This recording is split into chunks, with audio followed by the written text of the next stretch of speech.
Hola chicos, ¿qué tal? Espero estén todos bien. Nuevamente estamos en un video de inicio de semana. Esta vez creo yo que va a ser un video bastante robusto. Vamos a ver primero la encuesta de los gestores de fondo del BOFA de este mes de agosto. Vamos a ver recompras de acciones del S&P 500, un tema aquí muy interesante. Una actualización de la política monetaria de la Reserva Federal. Algunas gráficas interesantes que he encontrado por ahí por la red. Y como siempre los resultados trimestrales y datos macro de la semana y el análisis técnico del S&P 500.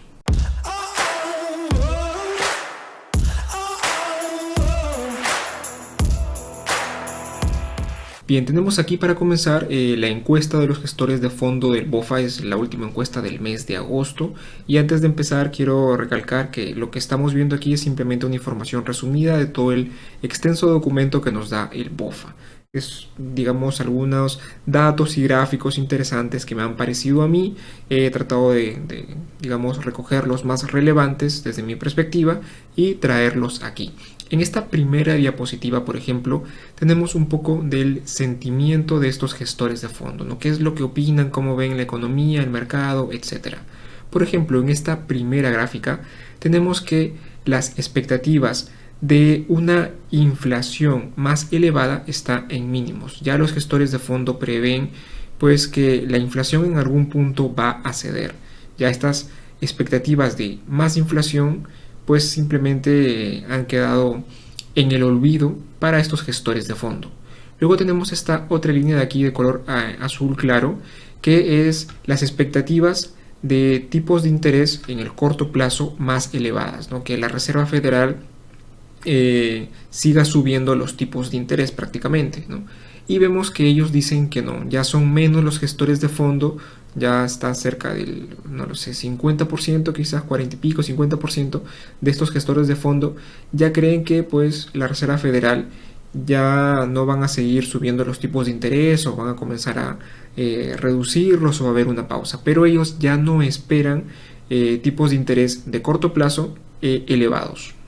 En esta otra gráfica de aquí vemos que las expectativas de una economía fuerte aún siguen en niveles muy bajos, pero podemos ver aquí un pequeño rebote, ¿no? Y lo que tenemos aquí son, digamos, esa sobreponderación de acciones. Vemos que ha también tenido un rebote, es un rebote ligero, pero vemos que ahora los gestores de fondo están sobreponderando más en acciones. Su cartera, ¿verdad? Están sobreponderando más su cartera en acciones. En esta otra gráfica tenemos también que ya los gestores de fondo están viendo un ligero rebote en que los profits, los beneficios, van a mejorar a futuro. Esto de aquí es pues para los próximos 12 meses, ¿no?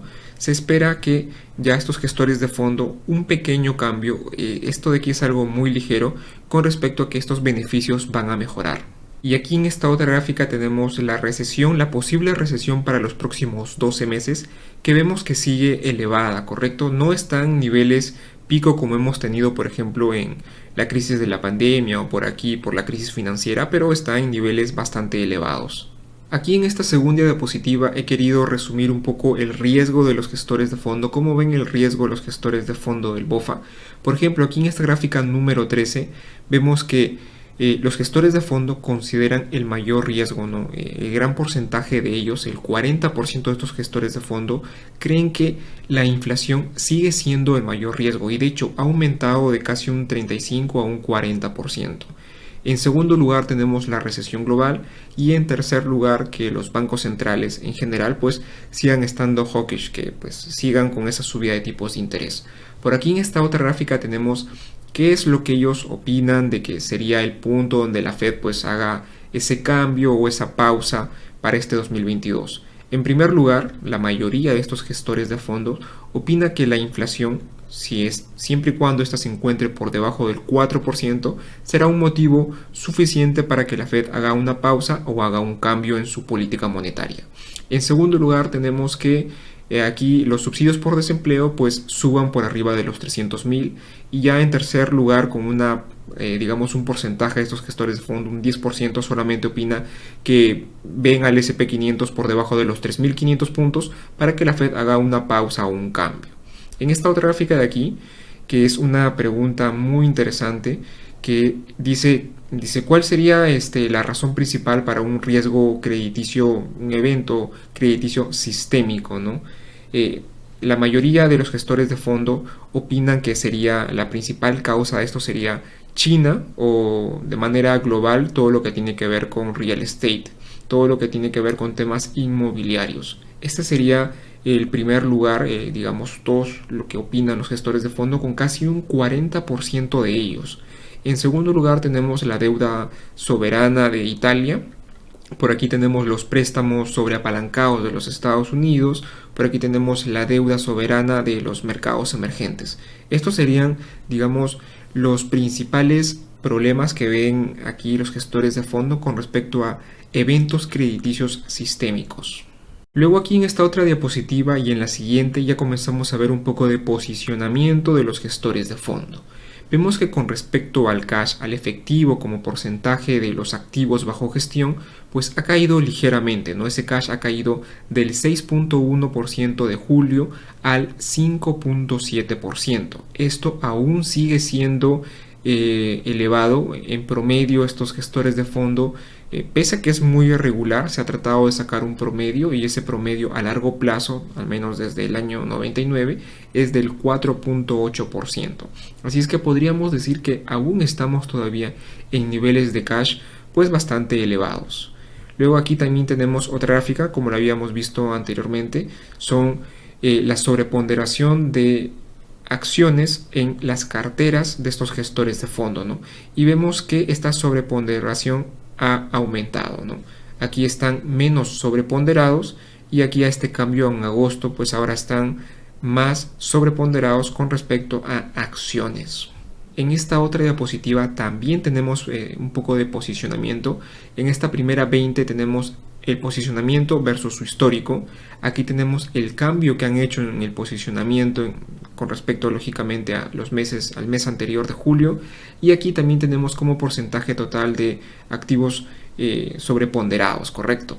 Por ejemplo, aquí vemos que con respecto al histórico, los gestores de fondos siguen teniendo bastante cash en cartera.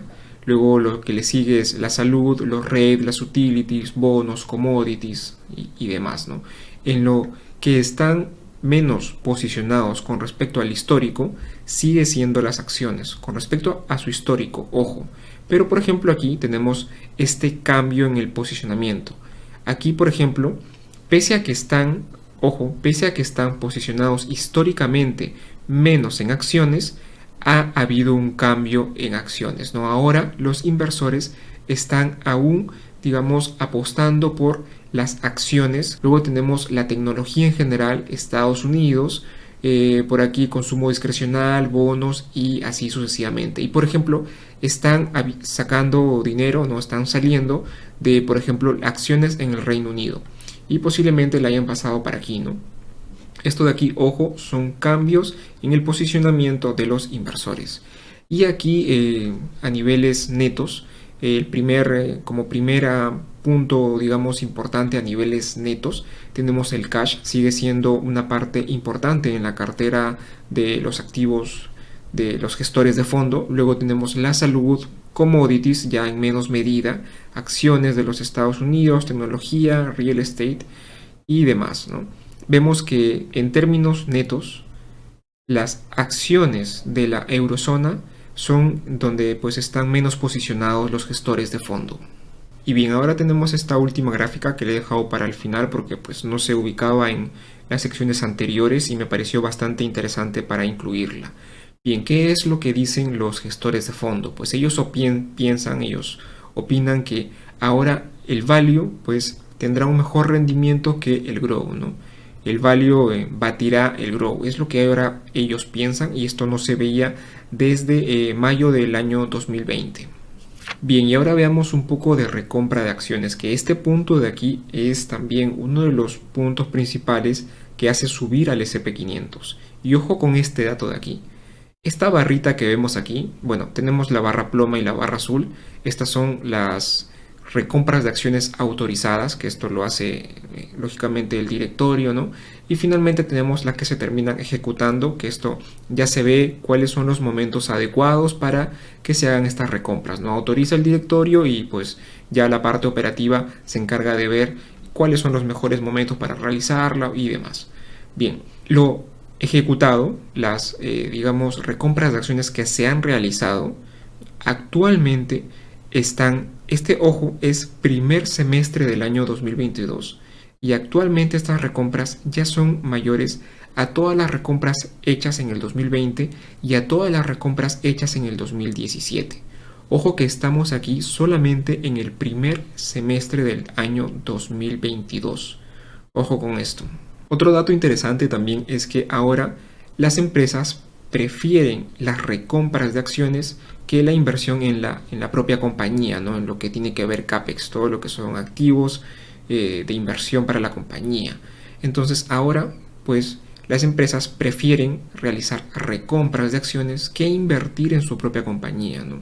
Un 134%. Y esta otra noticia que también he colocado aquí se relaciona mucho con la recompra de acciones. El impuesto del 1% sobre la recompra de acciones es solo el comienzo.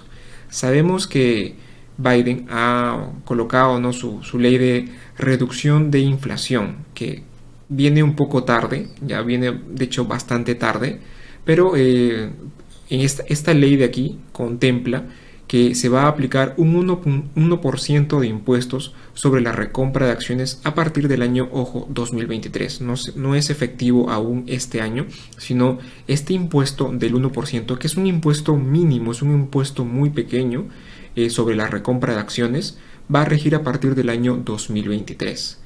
Pero por aquí esta noticia de Bloomberg nos dice que es probable, es posible que con el tiempo esto aumente del 1% y pueda llegar, por ejemplo, hasta el 10% según lo que se lee aquí en esta noticia, ¿no? Que ya sería un monto bastante, digamos, bastante importante y ya las empresas evaluarían si es que pues deciden recomprar acciones o entregarlas como dividendos.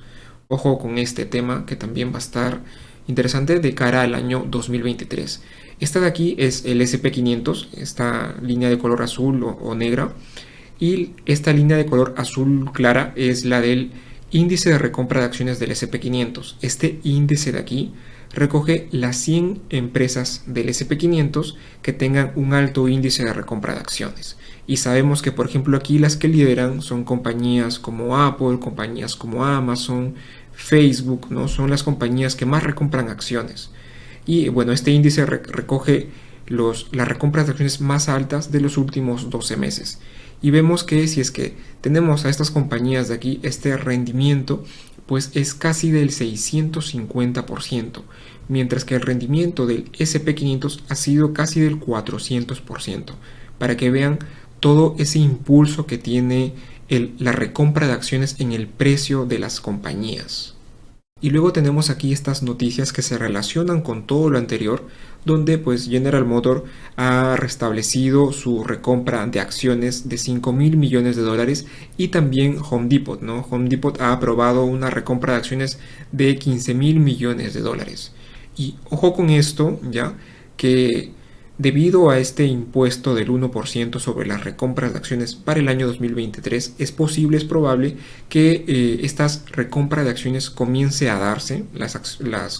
Los precios actualmente de las compañías siguen estando en buenos, digamos, niveles, son momentos oportunos para hacer este tipo de recompra de acciones, así es que es probable que se utilice lo que queda, o se aproveche, perdón, lo que queda de este semestre del 2022 para evitar este 1%, que si bien es cierto es un valor muy mínimo, pero cabe esa posibilidad de que pues estas compañías decidan ahora en este último semestre realizar sus planes de recompra de acciones que hacerlo, por ejemplo, el próximo año.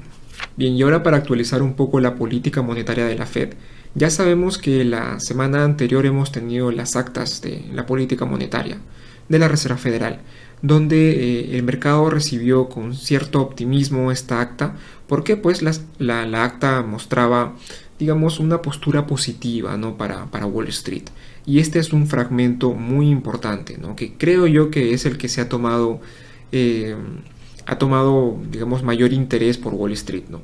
Los participantes consideraron que a medida que la postura de la política monetaria se endureciera aún más, probablemente sería apropiado en algún momento reducir el ritmo de los aumentos de los tipos de interés mientras se evalúan los efectos de estos ajustes, ¿no?, sobre la actividad económica y la inflación. Este párrafo de aquí pues ha sido el que llenó, digamos, de esperanzas a Wall Street.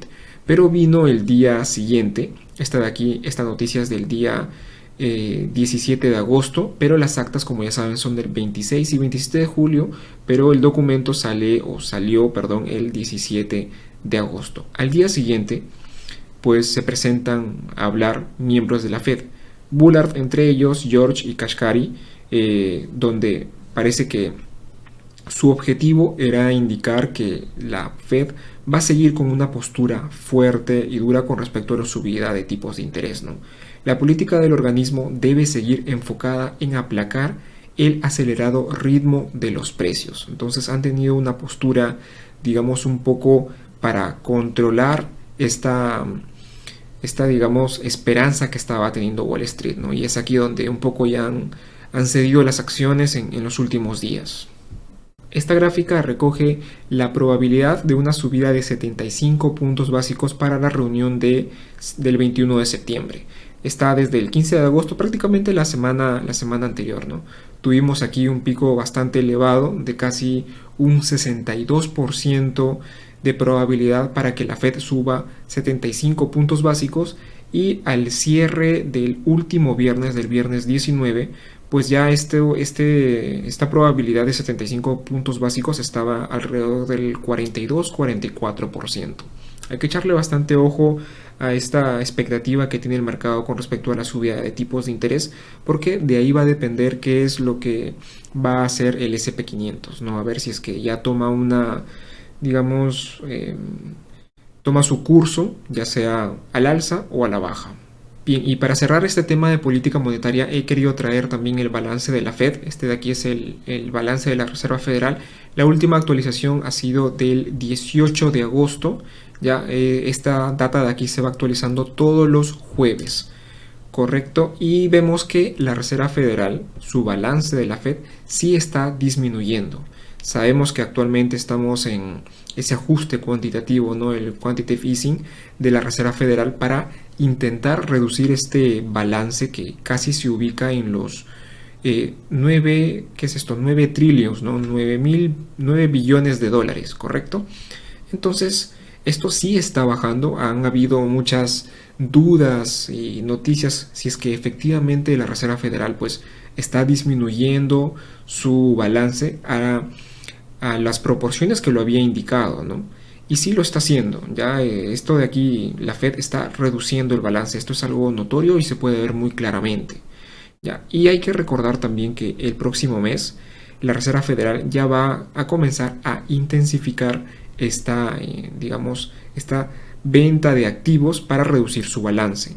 Ojo que va a reducir ahora a un ritmo de 95 mil millones de dólares, 60 mil con respecto a los bonos del tesoro y 35 mil en valores respaldados por hipoteca. Entonces vamos a ver que ya esta curva tan pronunciada va a ir poco a poco comenzando a reducir. Bien, y ahora unas gráficas interesantes de la red.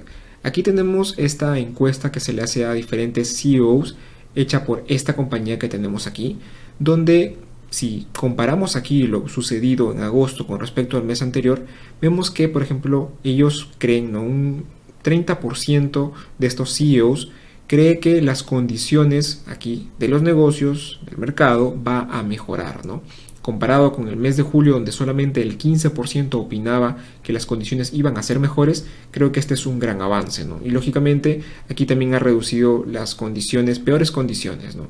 Ya no están, digamos, tan negativos. Ahora estas peores condiciones solamente creen que es posible el 45% aproximadamente de estos CEOs. Y bien, ahora tenemos esta otra gráfica muy importante. Es una gráfica que recoge la importancia de los tipos de interés.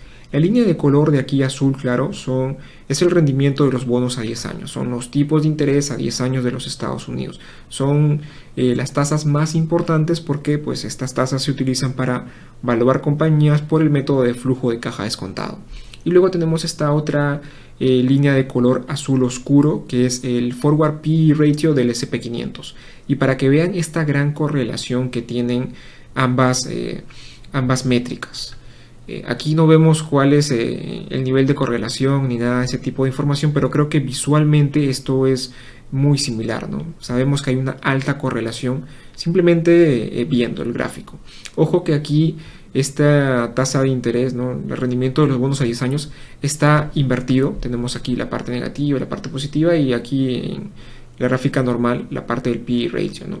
Para que vean, es una gráfica que resume la importancia de los tipos de interés. Bien, y para terminar esta sección tenemos esta otra gráfica muy curiosa, que vemos aquí un montón de líneas, ¿no? Pero, a ver, para resumir un poco, este de aquí son los diferentes pronósticos, forecast que hace la Reserva Federal, que siempre terminan en el 2%, ¿no? Hemos tenido la inflación, ya, este es el objetivo, esta línea de aquí es el objetivo de inflación del 2%, y vemos que cada vez que pues, la Reserva Federal ha hecho un pronóstico desde el año 2018, siempre pronosticaba que pues, la inflación iba a terminar en el 2%. Y lo ha hecho desde, por ejemplo, estos niveles, ¿no? Por ejemplo, aquí, en marzo, el forecast era una subida amplia y íbamos por aquí, por mediados del año 2022, ya íbamos a tener la inflación al 2%. El siguiente forecast, que se hace, no sé, por abril, quizás abril, mayo, julio, por aquí, por todas esas fechas, todas indicaban que para aproximadamente estas fechas en que estamos hoy día, la inflación ya iba a dimitir hasta el 2%, ya iba a caer hasta el 2%. Y así, cada vez que la Fed ha hecho un pronóstico, la Fed siempre prevé que va a reducirse hasta el 2%, ¿no? Y es un poco de locos, ¿no? Siempre ese positivismo que nos da la Reserva Federal. Cada vez la inflación va subiendo más y más, pero pues la Fed siempre opina que vamos a reducir al 2%. Lo ha hecho desde aquí y a través de todas las proyecciones que ha hecho cada mes. Muy interesante. Y bien, finalmente para cerrar toda esta sección de aquí tenemos el Bull and Bear del BOFA. Nuevamente está en cero, ya son 10 semanas consecutivas que el indicador del Bull and Bear del BOFA nos muestra señales de compra. Y bien, ahora veamos rápidamente lo que se viene esta semana a nivel de resultados trimestrales y datos macro. Esta semana de aquí tenemos ya menos compañías interesantes. Por ahí creo yo que el día más interesante o posiblemente más esperado por muchos sea el miércoles por la compañía Nvidia, posiblemente Salesforce también. Y bueno, ya quedan pocas compañías, hay algunas interesantes, sí, ¿no? Por ejemplo, tenemos a Zoom este día lunes, tenemos a GD, ¿no? Por aquí tenemos este día martes, podríamos decirlo, el día de, por aquí, las empresas asiáticas, ¿no? Tenemos GD, tenemos esta empresa de aquí que es Pinduoduo, Xpeng, por aquí otra que es Holdings, y bueno, de ahí el día jueves que también va a estar por ahí curioso, ¿no? Pero creo que a simple vista de lo que estamos viendo aquí, el día más interesante con respecto a resultados trimestrales va a ser el día miércoles 24.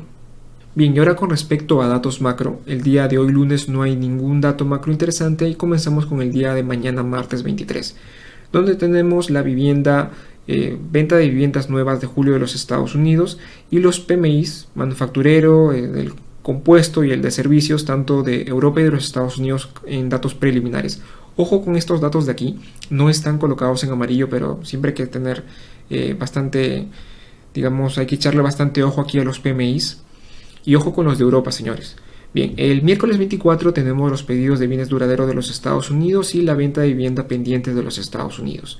Como siempre, los inventarios de crudo de la IE. Y el día jueves 25 tenemos las actas de política monetaria del BCE. Hemos tenido la semana pasada de la Fed, ahora tenemos del Banco Central Europeo. Luego tenemos el PIB trimestral, el preliminar, este es el segundo preliminar de los Estados Unidos, también muy interesante. Y las nuevas peticiones de subsidio por desempleo como siempre. Luego tenemos el día viernes 26 la balanza comercial de bienes, gasto personal de los Estados Unidos y las expectativas y confianza del consumidor de Michigan. Aparte tenemos esta otra franja que le he colocado aquí, que es el simposio del Jackson Hole, que se hace siempre en Kansas, o creo que esta vez se va a hacer en Kansas, ¿no? Tiene como fechas el 25, 26 y 27. Esta fecha de aquí también está resultada de amarillo porque pues va a ser un día muy importante. Aquí va a salir a hablar Jerome Powell. Por cierto, el simposio de Jackson Hole es una reunión donde se habla sobre economía. Y aquí el presidente de momento de la Reserva Federal, en este caso Jerome Powell, pues nos habla un poco sobre cómo va a ir la política monetaria. Se aprovecha este simposio para pues que la Reserva Federal comente un poco sobre la política monetaria y demás. Y aquí, personalmente, creo que la Reserva Federal, Jerome Powell específicamente, pues nos va a dar datos muy interesantes. Va a ser, digamos, va a ser muy importante estar al pendiente de lo que se diga aquí en este simposio del Jackson Hole. Y ahora veamos rápidamente el análisis técnico del SP500. Bien, vamos a ir a gráficas de un mes primero. Vamos a quitar esto que se ve por aquí. Bien, tenemos esta vela de aquí, que es la vela del mes de agosto. Estamos en gráficas mensuales. Esta vela de este mes de agosto aún no se cierra, queda todavía esta semana y un par de días más. Esta vela fácilmente podría, digamos, seguir cayendo por aquí, ¿no? Seguir cayendo y formar, digamos, una vela de cambio de tendencia, como ha sucedido anteriormente. Por ejemplo, ha sucedido aquí una vela roja, una vela verde que come a la vela roja y finalmente esta velita de aquí de color verde que es de cambio de tendencia y se viene toda esta caída. Y también pasó algo muy similar aquí por la crisis financiera, ¿no? Tenemos este evento tipo .com y tenemos este otro evento crisis financiera, donde también tenemos una vela roja, por aquí una vela cambio de tendencia, esta verde que termina comiendo la vela roja y nuevamente esta vela de color verde donde inicia el cambio de tendencia. ¿Podría pasar lo mismo aquí? Sí, podría pasar, o también podría el SP500 pues simplemente seguir subiendo. Esto, recuerden, no lo sabemos. Nosotros no sabemos para dónde va a ir el SP500. No somos adivinos de esto. Bien, vayamos a gráficas de 4 horas ahora. Y vamos a poner todas las marcas.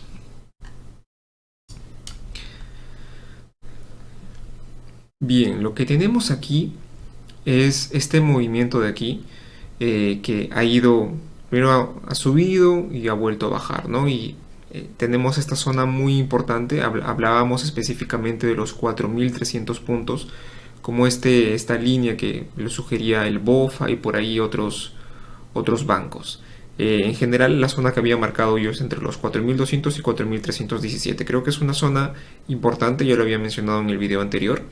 Y ahora, ¿qué es lo que puede pasar? Yo simplemente iría por lo mismo. Voy a simplemente girar esto aquí. Creo que lo que tenemos ahora, digamos, un catalizador para que el SP500 pueda tomar una ruta, sería el simposio de Jackson Hole. Ahí va a hablar Jerome Powell y podría ser, digamos, una fecha importante, un catalizador importante para que el SP500 pues decida ir arriba, decida pues subir o finalmente vaya para abajo y siga cayendo. Desde mi punto de vista, yo no creo que en estos días del simposio de Jackson Hole Jerome Powell lance digamos, un discurso que haga subir al SP500. No creo que por ahora esto le convenga a la Reserva Federal. Entonces va a tratar posiblemente de ser muy cautelosa al momento de indicar sus palabras para pues que el SP500 no caiga mucho o trate de mantenerse por aquí, por esta zona de aquí, ¿no? ¿Qué es lo que creo yo? Vamos a tener posiblemente por aquí que siga cayendo el SP500, siga por esta zona de aquí o quizás por este rango más amplio, ¿no? Entre los 4.000 puntos por decirlo y los 4.300 puntos. Posiblemente se vaya moviendo el SP500 por estas fechas de aquí. Recordemos que la fecha más importante, la fecha decisiva va a ser el 21 de septiembre para saber si es que la Fed sube los 75 o sube los 50 puntos básicos. Pero por ahora, el dato, creo yo, macro más importante es este simposio. A nivel de resultados trimestrales, yo no veo, digamos, que se logre dar un gran movimiento por ahí, por ese lado. Si bien es cierto, una de las compañías más importantes es Nvidia, que va a entregar resultados, pero una compañía como Nvidia no hace mover al SP500, ¿no? No es como las FANG, no es como Apple, Amazon, que son las compañías que más pesan en el SP500. Creo que eso es todo por ahí. Lo único que he hecho es simplemente seguir con esta, digamos, con esta perspectiva del mercado, ¿no? Por aquí punto decisivo y de aquí va a depender si es que el SP500 sube o continúa cayendo. Creo que esto ha sido todo por el día de hoy, no hay nada más que ver por aquí, lo único que hemos hecho es, digamos, correr un poco lo de la semana pasada, ¿no?